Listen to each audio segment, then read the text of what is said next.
everybody. Hi, Hackport. Hi. Hey. This is always great. Sometimes people see a small crowd like this and they think, oh no, what are we going to talk about? And I see a small crowd and I think of the student to teacher ratio concept. And I think, okay, we're about to have an awesome discussion because we get, it's a pretty good ratio. It's almost like 1-to-1, really. I don't ever want to be in a classroom with that good student to teacher ratio. A lot of pressure, right? Yeah, a lot of pressure. Pressure, but also opportunity to collaborate, ask your own questions, help participate in the conversation. I'm really excited about this one. To kick us off a little bit, my name is Jacob Grinwis. I'm the executive director at Trailhead. We're a 501c3 nonprofit. Our mission is to democratize entrepreneurship, and by that I mean we provide the skills, the resources, the mentorship, connections and capital required to start a business in this valley. We do so with a downtown co-working space. Really the idea there is let's get entrepreneurs out of their home offices, out of garages, out of coffee shops and under one roof working next to one another. The other way we really support founders in this community is through our programs. Boise Entrepreneur Week is our largest, Boise Pitch Night, Startup World Cup. We host the regional qualifiers and a handful of other things we do, again, to help democratize entrepreneurship. One of the best things about Trailhead, something that I love, is working so closely with founders that are building some of the most innovative technologies of our time. And it's cool because I don't think any of us could understand everything that's happening. And so when you get to peek under the hood into some of these technologies, I walk away feeling just in awe of how complicated the world around us is. And as I was introduced to our panelists and I searched for a through line between industrial automation, virtual reality, innovative next generation energy solutions, blockchain, I'm like, what do those all have in common? They're incredibly technical, and for the end user, they feel seamless. So that's what we're going to unpack. My goal is that all of you leave this panel discussion feeling that same inspiration and just awe at how much is happening underneath the surface. So that's what you're sitting in for. Super excited to introduce our panelists. This is really an all-star set of speakers. So I'm going to turn it over to you guys. We'll kick this discussion off with just a brief introduction of who you are, what you're building, maybe a little bit about your background where you'd like to include context, and what you're most excited about with this conversation. Rafael, you want to start us off? Yeah, thanks. I'm Rafael. I'm in from Minneapolis. So I got to meet these guys on the Zoom call, and I was really excited because we just talked about technology for people. I'm a dad. I have a 6-year-old, and I don't know if the future is going to be some dystopian Terminator knife fight or utopia. And I'm hoping for utopia. I'm a former Jacob Morgan banker. I'm a old recovering oil and gas executive. So I was a bad guy for a long time. And I know the rules, and so my goal now is to invest in technology that impacts real people. So I run a fund, I'm a GP, and we sit on top of about $400 million worth of IP. We do energy generation. So in my opinion, everything in the world is built on either power or water. And if you don't have access to one of those two things, you can't step up from global south to first world or global north countries. And so our fund and everything I've done for the last, call it 7 years, has been investing hundreds of millions of dollars into people who are ideating into what the future could look like if it was more democratized, decentralized, and accessible for everyone. So glad to be here. Hi everyone. I'm Colby Morgan. I'm been working in the spatial computing space, AR, VR, MR, all the R's, for a little over a decade now. So a lot of kind of bounced around a lot of places in Boise for over at Black Box, so VR fitness, some medical simulations over at Boise State, and where I currently been at, I've been doing a lot of mini golf. So I'm currently the technical director over at Mighty Coconut. It's an Austin-based studio. We build quite a few things, but our main, I guess our big popular one is Walkabout Mini Golf. And so it's been kind of an exciting time over there just to help build up their engineering teams. And it's a studio that started out in like the film and animation space. So it's been a really fun marriage of kind of design principles from like, more technical, more game design, and more of this film and animation focus of production pipelines and stuff like that. And so, and it's really helped us to kind of build up Walkabout over the last handful of years. It's really taken off in this multiplayer space, and it's helped us to really see Walkabout not as just mini golf and just seeing more as people that use kind of these new technologies, VR specifically, but just how it's becoming a new meeting space, and people are using it to like meet up with friends and family from all across the world, doing conferences and stuff like that. So it's kind of been, like kind of mini golf, but it's also all these virtual worlds that we're kind of building on top of it. So. Exactly. It's that layer underneath that nobody sees, right? People get to experience your mini golf game, which I just want to shout out is one of the most well received and celebrated VR games of all time. It's pretty cool what you guys have built, and so I'm excited to look underneath. And Rafael, with you as well, the energy piece. You have a very interesting piece in your bio that focuses on waste to energy. So I'm excited to unpack that too. But before we do, Chris, I'd love to hear about a little bit more about your background and what brought you to this panel. Hi, my name is Christopher Morgan. I'm not related to this guy, maybe genealogically. If we check Ancestry.com, we're probably lined up somewhere down the road. All of us Morgans are somehow connected. Let's see. I've been in the business for about 29-ish years. Probably way too old to be up here having this conversation, but I started out in the public facilities oil and gas industry as well, providing data telemetry, communications, big systems to help these guys control their data acquisition all over the world, and wellheads out in the middle of nowhere, right? And I migrated to Hewlett Packard and joined in on the effort of sustainable PCs and printing and trying to evolve in that. While I was there, I got the opportunity to start building out our next level automation to help kind of support the growth of our manufacturing and our testing facilities and things of that nature.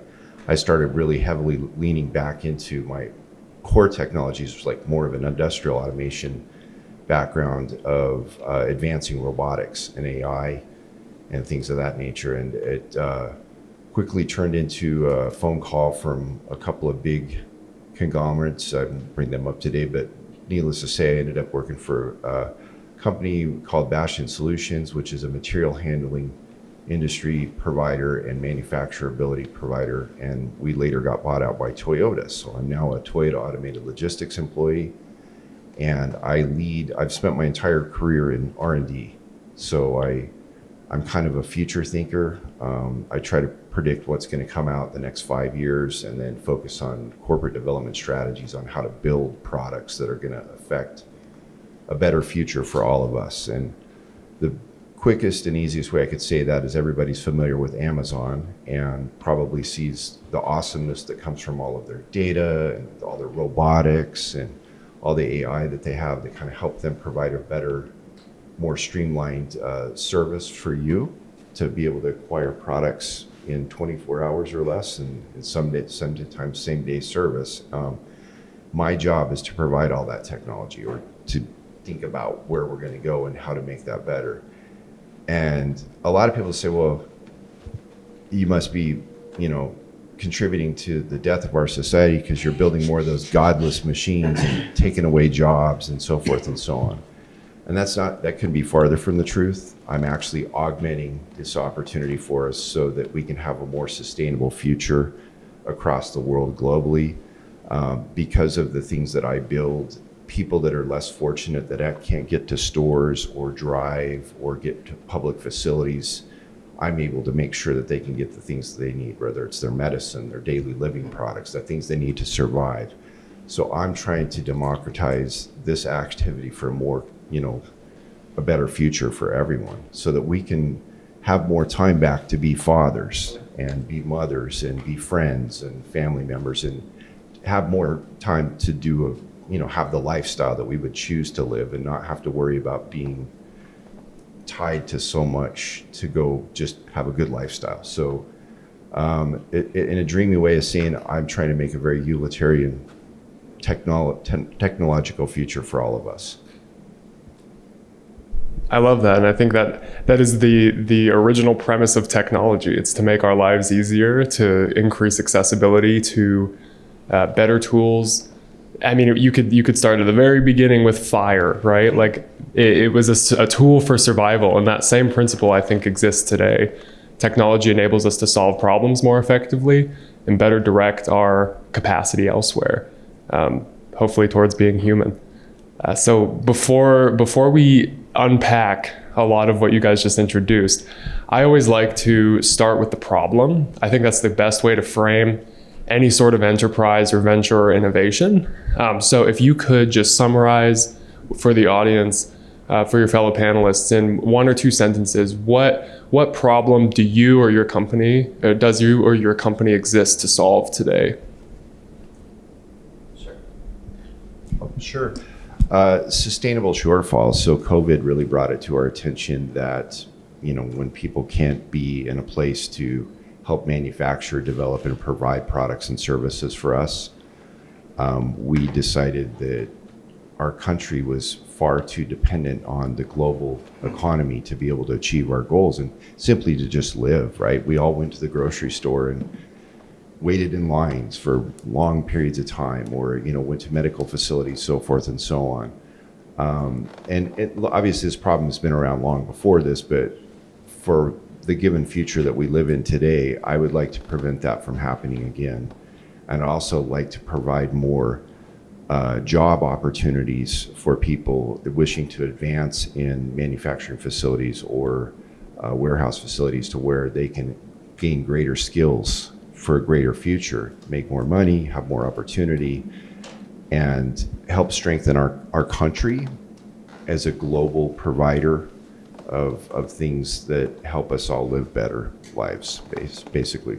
That's as easy as I could make that, I suppose.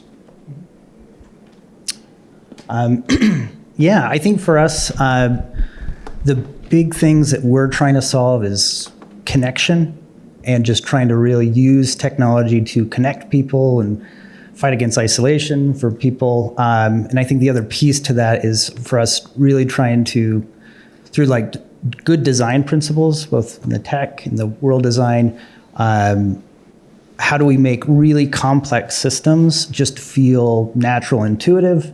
I feel like we all deal with this. There's so much new technology, but a lot of times there's so much friction to get into it. There's so much friction to get your friends into it. There's so much friction to just keep it charged and all that. So that's a big thing for us, is how do we make all this friction just feel natural?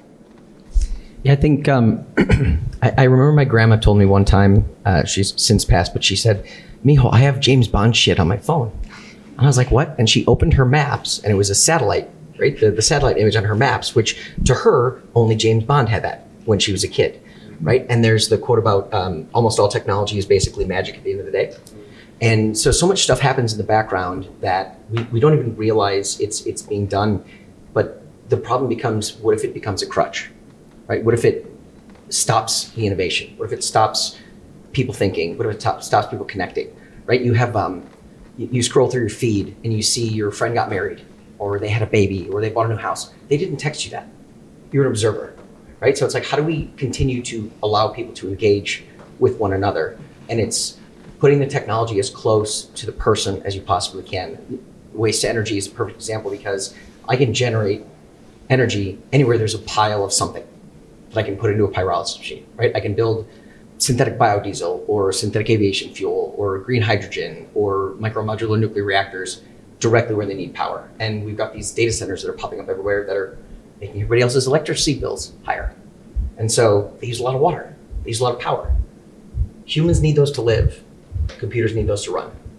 I would prefer that it would be affordable for humans so that the technology can benefit people, but they don't have to bear that cost, right? So how do we sort of thread the needle, if you will, of innovation and benefit, and make sure that it is distributed across top to bottom, not just the people who can afford it? And I think the problem for me is always access, right? How do you access it? I've got family who is cerebral palsy and deaf and blind, and how do we make sure that those people can access the same technology if they don't have the ability to operate, right? Some people can't use their arms or legs, right? I was watching Doc McStuffins with my daughter, and there was I'm not gonna cry, but there was a hero who lost his legs and they gave him wheels. And my kid goes, Daddy, his wheels are legs now. And I was like, that's cool. How do we take tech and say, okay, you can have I don't know if you've seen the hugging shirt, but they have this shirt you can wear where you can hug it from the other side of the world and people feel it, it's haptic. That to me is like, that's how we change the future, because it makes it physical and real touch as opposed to that like digital synthetic connection. And if we don't start with, the problem is people feel disconnected and invisible and unseen. We have to start with making sure that people use this to leverage who they are and feel better about themselves, rather than all the teenagers who look at social media and go, oh, I'm too fat or too tall or whatever. And if we don't correct for that, I feel like the transition will be harder.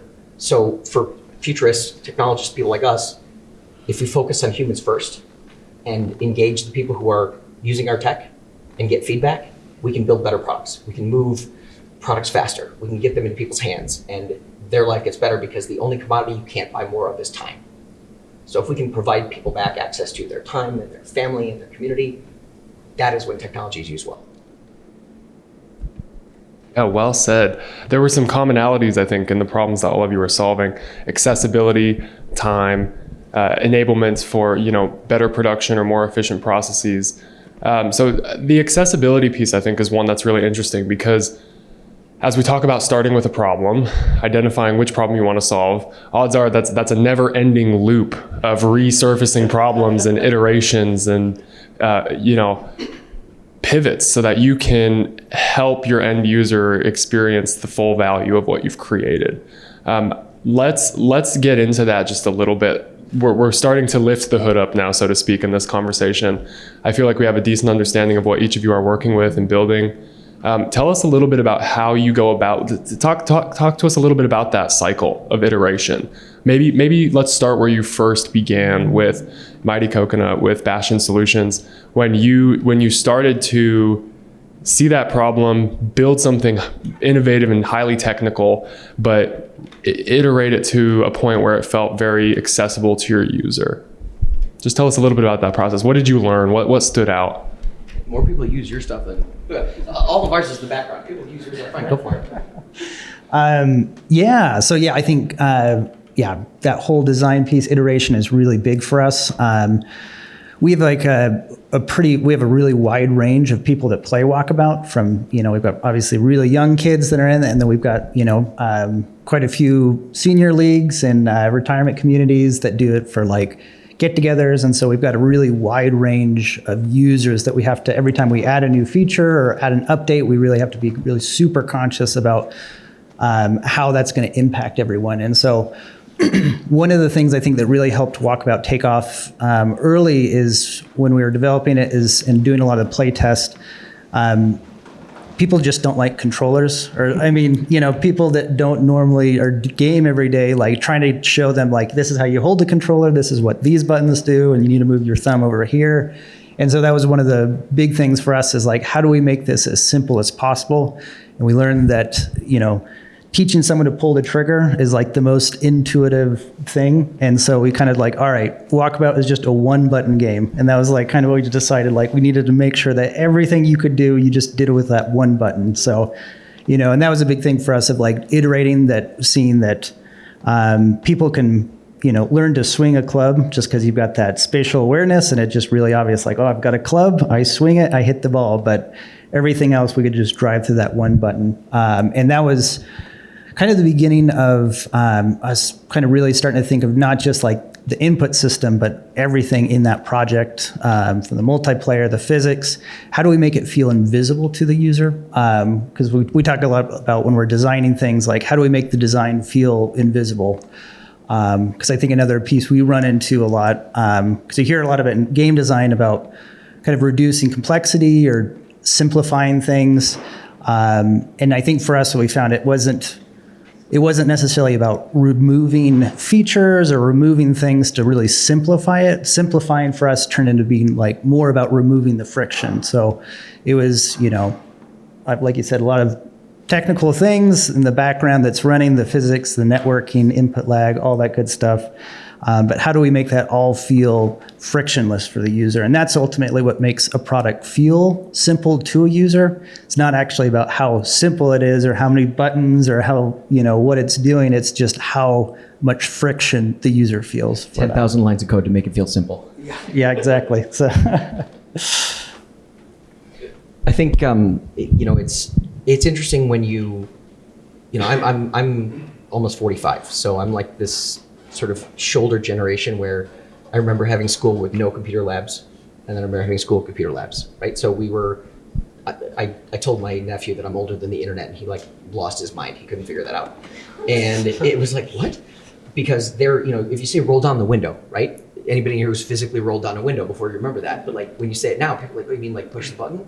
Or like get up and change the channel, right? You have to change it on the TV. They're like, I don't even know what you're talking about. That's ridiculous. Why would I do that? It sounds like way too many calories. We have to do that when we lose our remote. Yes. Far too often. Right? So there's these things that like some of us are aware of that, like my daughter who's 6, she will not ever know a world without Wi-Fi, except for when we travel to other countries and we don't get the Wi-Fi.